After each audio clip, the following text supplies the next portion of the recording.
Olá, meu nome é Pamela Santos e esse é o meu vídeo de inscrição para o edital Memorial de Vivências. Para que eu siga certinho o roteiro desse edital, eu vou ler os pontos e em seguida eu vou respondê-los, tudo bem? Então vamos lá. Primeiro eu vou me apresentar, né, conforme o edital, aqui no 9.1. Identifique-se dizendo seu nome, área cultural em que atua, há quanto tempo trabalha com cultura e município onde reside.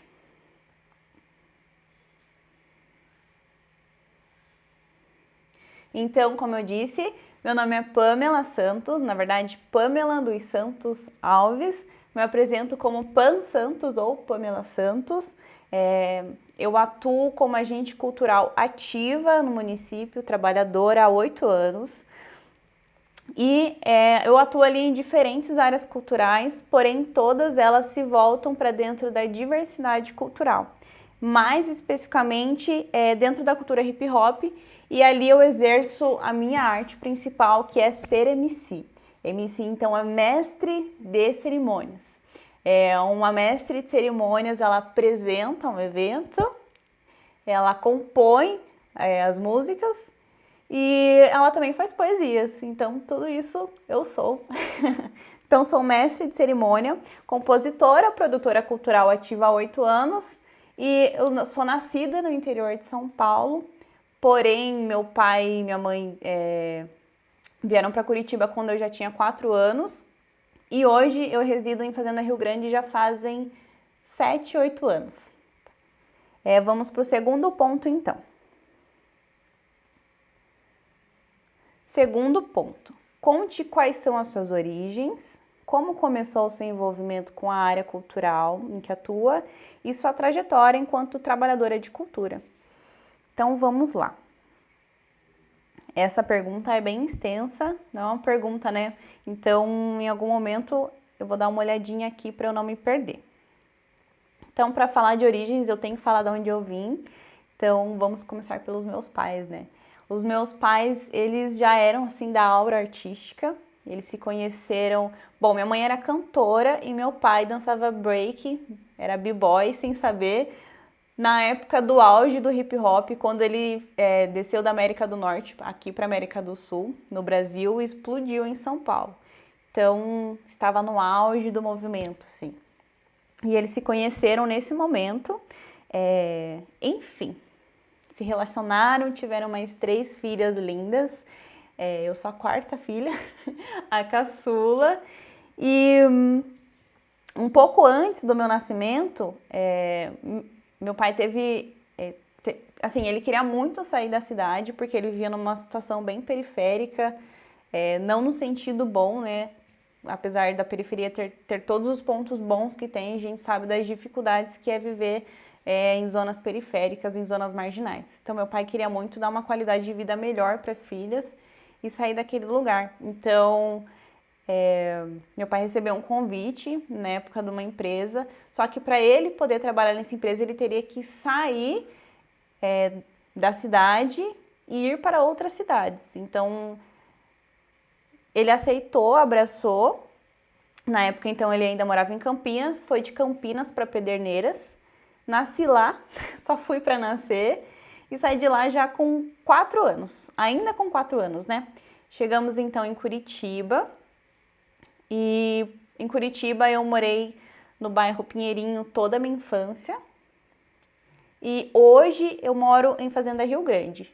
Porém, quando a gente chegou em Curitiba, os meus pais, eles, por mais que meu pai veio empregado, né? Assim, eram 4 filhas meninas sem nenhum parente para ajudar. Então, a minha mãe precisava de um colégio que suprisse a carga horária para que ela pudesse trabalhar. Porque minha mãe precisava trabalhar período integral também para poder nos sustentar na época. Então, meu pai e minha mãe precisavam trabalhar. Tudo bem, a minha mãe colocou então as minhas irmãs na minha escola e logo que eu fiz 5 anos de idade, eles me matricularam também nessa mesma escola que as minhas irmãs. Só um instantinho.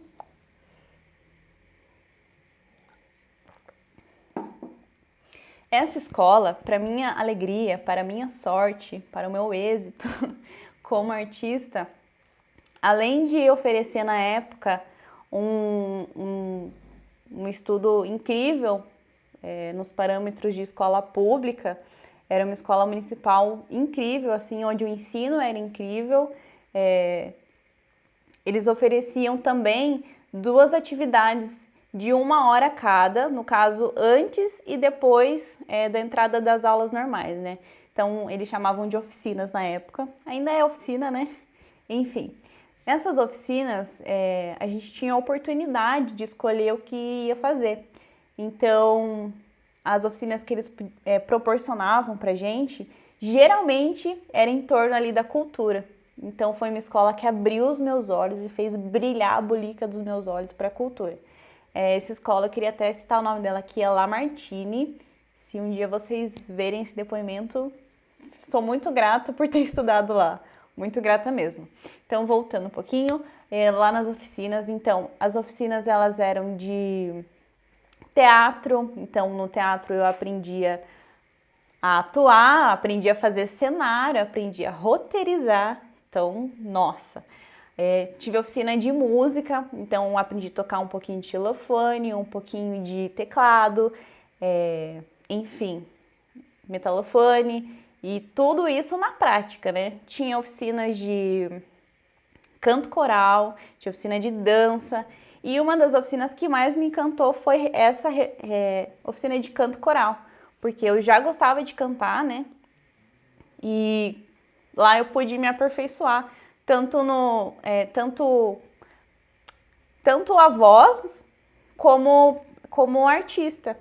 Então, eu gostava muito do sentimento de unidade que o coral tinha e aquilo me encorajava.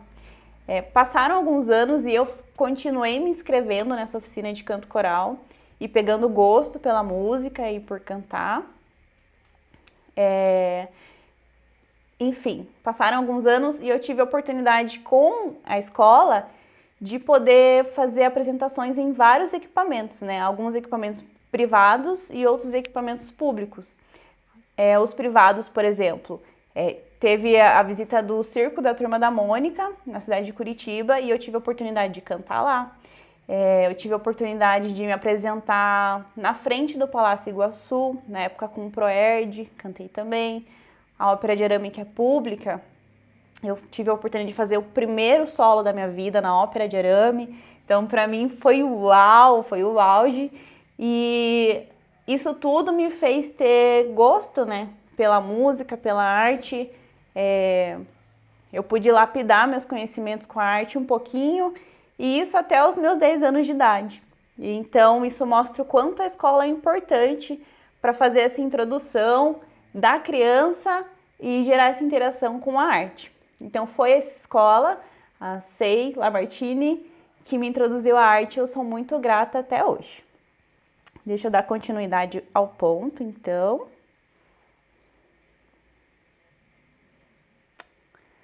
Quais são suas origens, como começou seu envolvimento com a área cultural em que atua e sua trajetória enquanto trabalhador da cultura. Bom, então eu falei um pouquinho do meu envolvimento com a arte, que foi através da escola, e agora eu vou falar da minha trajetória enquanto esse meu contato com o hip hop. Bom, como eu falei, os meus pais, eles saíram então de Campinas e toda a nossa família tinha ficado lá. Lá era uma zona periférica, né? Enfim, aqui em Curitiba só tava a nossa família e todos os finais de ano a gente fazia alguma viagem para ir rever os nossos parentes. E numa dessas viagens, num desses finais de ano, as crianças de interior lá de Campinas são acostumadas a passar a noite brincando e eu tive a oportunidade de, numa noite dessas, entrar no carro do meu pai e ser muito agraciada porque um tio meu que estava escutando, tinha colocado uma fita na época para tocar e essa fita estava tocando rap. E eu nunca mais esqueci disso. E esse foi o meu primeiro contato com rap. Seguiu, então, eu passei dos 10 anos e fui para o ensino fundamental, né? Fui para o 5º ano do ensino fundamental. E aí começou a adolescência e as minhas irmãs já tinham um envolvimento maior com a galera do rap também. Na época estava muito na moda a soul music, enfim, o R&B, e a minha irmã dançava e a minha outra irmã tinha vários amigos que dançavam também. Então eu sempre tive nesses grupos e toda a minha adolescência ela foi influenciada pelo meio do hip hop, mesmo eu não sabendo. Então eu sempre tive nesses grupos e eu ditei ali a minha adolescência toda pelo jeito de vestir do hip hop, pelo que o rap falava, enfim. Esse foi meu contato com o rap. Num dado momento, eu conheci então um colega, o nome dele é Renato, hoje é meu amigo, meu super amigo. E o Renato me convidou para conhecer uma batalha aqui em Fazenda Rio Grande. Essa batalha de rap era nova, eu já frequentava então quase todas as batalhas de rap da cidade, porque eu andava com o pessoal, então desde pequena eu sempre estive ali no caminho, não só nas batalhas de rap, mas nas batalhas de break, eu já estava envolvida em ajudar a organizar eventos relacionados, mesmo eu sendo menor de idade, eu sempre estive junto e sempre com autorização e permissão dos meus pais também.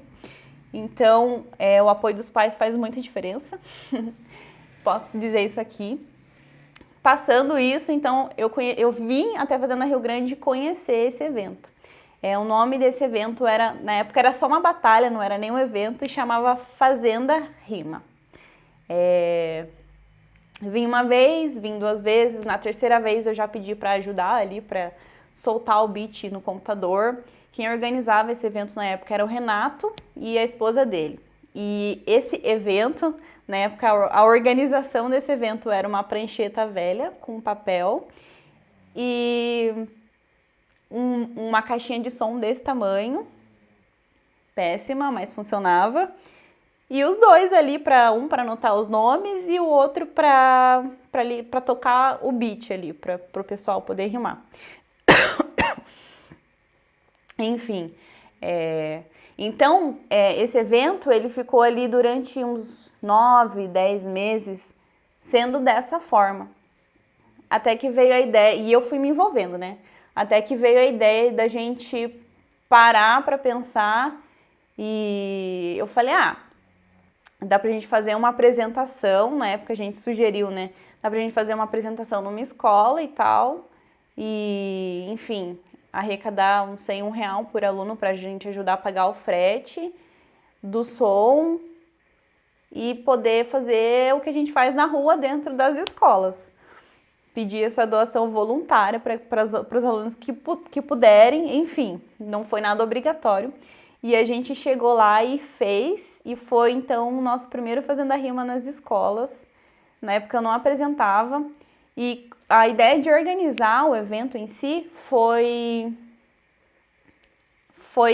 nesse sentido, assim, tudo bem, a gente vai ter R$1 de cada aluno, o que a gente pode fazer? O que a gente pode pagar? A gente pode pagar comida, a gente pode pagar o frete, não são todos os alunos que vão poder dar R$1 e a gente super entende, no fim a gente até, todos os alunos foram convidados, né, claro, a gente não ia deixar de fora e nunca deixamos de fora. E ali surgiu a organização Fazenda Rima. Então, daquela caixinha de som, daquela coisinha pequenininha que era batalha, daquela pranchetinha velha, surgiu o que hoje a gente fala que é o coletivo cultural socioeducativo e artístico aqui de Fazenda Rio Grande, que é o coletivo Fazenda Rima. E isso responde, então, a pergunta número 2. Deixa eu ver aqui. Perfeito. Então, com o passar do tempo, a gente lapidou o projeto e entendendo que o Fazenda Rima era um projeto, um coletivo de hip hop, a gente tem que entender o contexto, né? O hip hop ele foi criado num contexto ali onde algumas coisas que se eram aceitas no passado hoje não são mais. A gente pode citar como exemplo o machismo. Dessas necessidades, a gente precisou modificar alguns costumes e desconstruir algumas ideias, né? Então, como eu falei, que antes eram aceitas. E uma das formas que a gente enxergou de fazer isso, na época eu não apresentava Fazendo a Rima ainda, mas uma das formas que a gente enxergou na época de ser algo que fosse realmente mudar a concepção das pessoas frente ao hip hop foi, de fato, ter uma mulher apresentando. Porque até então o hip hop é extremamente machista, né? No contexto em que ele foi criado, ele era extremamente machista, além de outras coisas.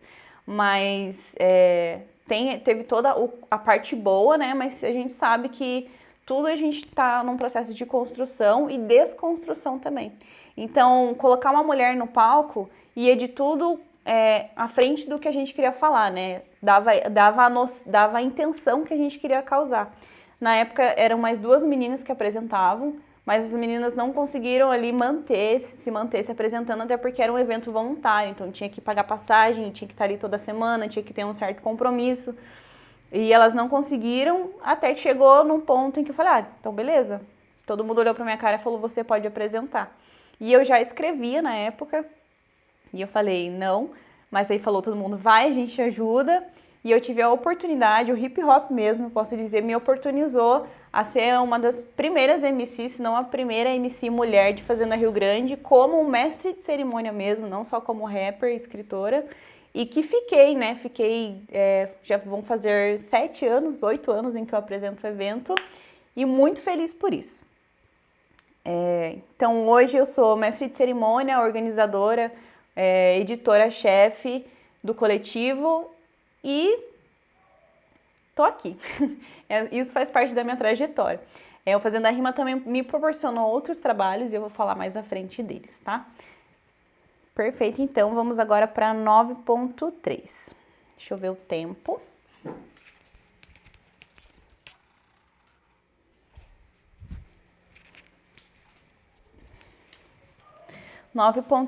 Conte sobre seu aprendizado e formação na área cultural em que atua.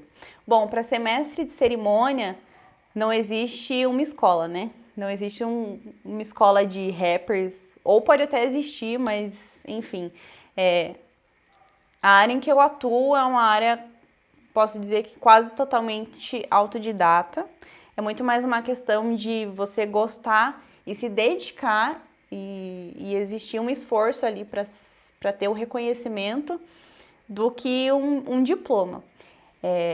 Então, é uma cultura de rua e a cultura de rua é formada pela rua, né? Com o tempo, eu entendi que, apesar de ser uma cultura de rua, a gente precisava lapidar... a gente precisava lapidar as coisas para que elas se tornassem um pouquinho mais organizadas e fossem mais acessíveis, tivessem mais credibilidade, que a gente preza muito pelo profissionalismo dentro do hip hop. Então, hoje eu sou formada em 2 cursos de gestão cultural, esses 2 pela UEPG. Um foi, acho que em 2015, meu primeiro curso de gestão cultural. Eu também sempre tive a intenção de que o projeto fosse acessível a todas as pessoas, por isso eu me formei, então, em 3 cursos de Libras.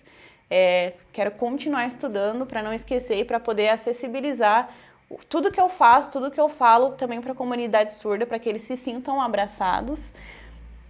E, enfim, eu estudo música, eu gosto de estudar comportamento humano, então acredito que toda a minha arte ela pode sim ser lapidada. 9.4. Conte quais são suas principais referências e inspirações em seu fazer artístico-cultural. Essa pergunta é uma pergunta que eu gostei muito, porque eu tenho muitas referências, porém eu achei ela difícil de responder.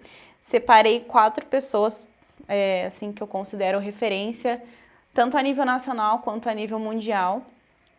E assim que eu falar o nome dessas pessoas, vocês já vão entender por quê. Eu anotei aqui para não esquecer nenhuma delas. Deixa eu achar.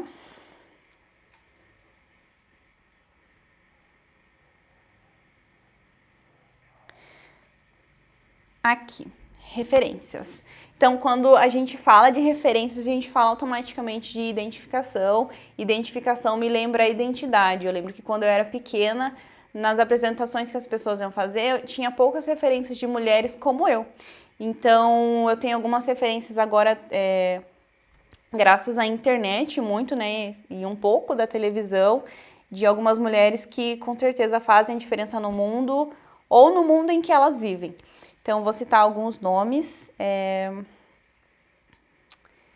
Lembrando que o hip hop ele fala muito sobre a estética e a estética da mulher negra, exaltando a beleza da mulher negra também e o conhecimento, porque é isso que as matrizes africanas fazem, né? Elas trazem um empoderamento feminino muito forte nos seus dizeres, nas suas histórias, enfim.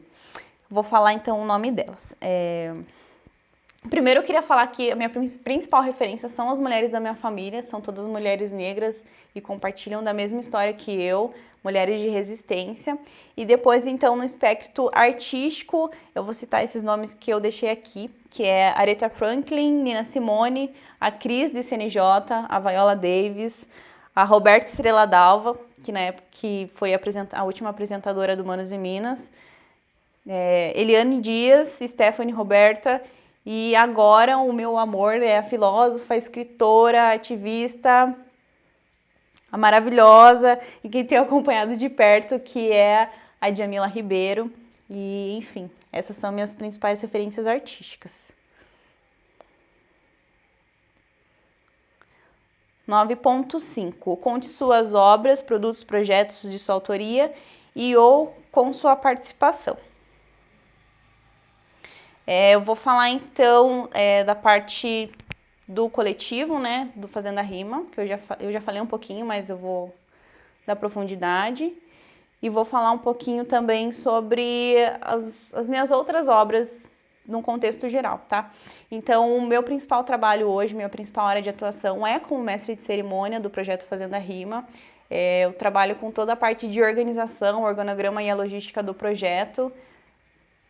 Tudo pensado, lógico, nós somos um coletivo, mas eu sou, inclusive, representante legal do projeto, porque quando a gente precisa de algo mais sistemático, alguém tem que ir à frente e eu trabalho com isso.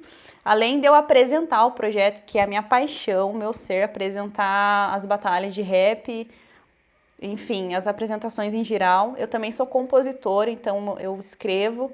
Eu tive no último ano, em 2021, a oportunidade de vender uma das minhas composições para um filme. A música se chama Akontin, que é um instrumento africano e ele resgata um pouco da memória ancestral, né? E eu tive a oportunidade, então, de concorrer pela primeira vez no Festival Griot de Cinema Negro como melhor composição autoral. Esse foi um dos meus trabalhos. Um outro trabalho que eu gostaria muito de falar foi a Ferdilane, que daí eu fiz esse trabalho atuando. Dentre as coisas que eu faço, eu também sou produtora audiovisual e ali eu fui atriz pela primeira vez. Muito porque eu fui convidada, porque me viram apresentando, então através disso eu tive a oportunidade de fazer. Esse foi um dos projetos que foram premiados ali no ano de 2021. 2021 ou 2020, não lembro agora. E também nesse mesmo ano eu fiz o projeto Inconveniências, que foi um projeto também premiado e assim, me abriu várias portas e foi muito compartilhado, teve 258 compartilhamentos, foi um negócio assim, que eu não estava esperando. E eu coloquei ele ali no meu portfólio para que vocês possam olhar depois. Enfim, foi um projeto falando sobre como é ser uma mulher MC e principalmente como é ser um artista e todas as inconveniências que nós sofremos sendo artistas. Então eu tive a oportunidade de roteirizar, então meu primeiro trabalho, de fato, que eu roteirizei foi o Inconveniências e atuei também, né? Eu me fiz de atriz para mim mesma. Agora vamos para o 9.6. Conte suas principais experiências de produção cultural ou participação em eventos e projetos.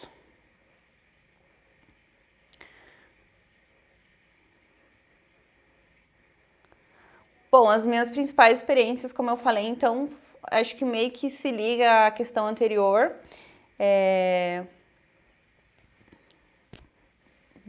O Inconveniências, o Fazendo a Rima, que é o meu principal projeto, não largaria por nada. Eu também participei de um projeto que chamava Elas por Elas, que foi uma das primeiras músicas gravadas minhas, onde reuni um coletivo de mais de 10 mulheres e eu pude ali gravar minha primeira música nesse projeto. E foi um projeto só de mulheres para enaltecer mesmo a presença feminina dentro do hip hop e já indo contra o próprio hip hop, que o próprio hip hop pregava ali nos anos 80, nos anos 90, nos anos 2000. Então foi um projeto muito legal e essa foi uma das minhas experiências mais legais. Vamos lá. A minha participação de eventos, então eu posso falar alguns, né? Mas eu me apresentei com o coletivo, eu tive a oportunidade de ministrar algumas palestras, tive a oportunidade de ministrar uma palestra na PUC, para o curso de serviço social, como terceiro setor, eu tive a oportunidade de ministrar palestras em algumas faculdades, me convidaram para fazer tanto a palestra contando um pouco sobre o hip hop, contando sobre o meu pertencimento e contando também e fazendo os meus slams e poesias. Tive a oportunidade de fazer essas apresentações e isso foi muito marcante para mim. Conte 9.7. Conte sobre sua vivência de trabalhador de cultura no momento pandêmico e as mudanças causadas pela pandemia em seu fazer artístico. Essa pergunta aqui, eu só vou verificar o tempo, só um instantinho.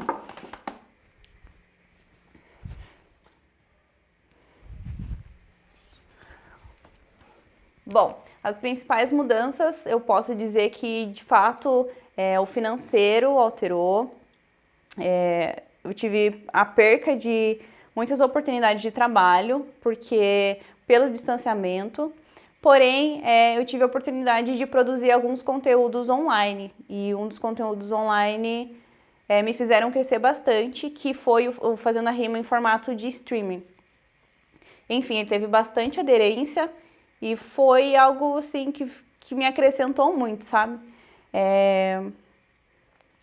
No meio da pandemia eu peguei Covid, então eu fiquei muito mal até no começo desse ano e eu tive que dispensar alguns trabalhos e foi bem difícil mesmo, porém eu tive a oportunidade nesse momento de repensar a vida e repensar alguns projetos e não posso me queixar porque estou aqui, né?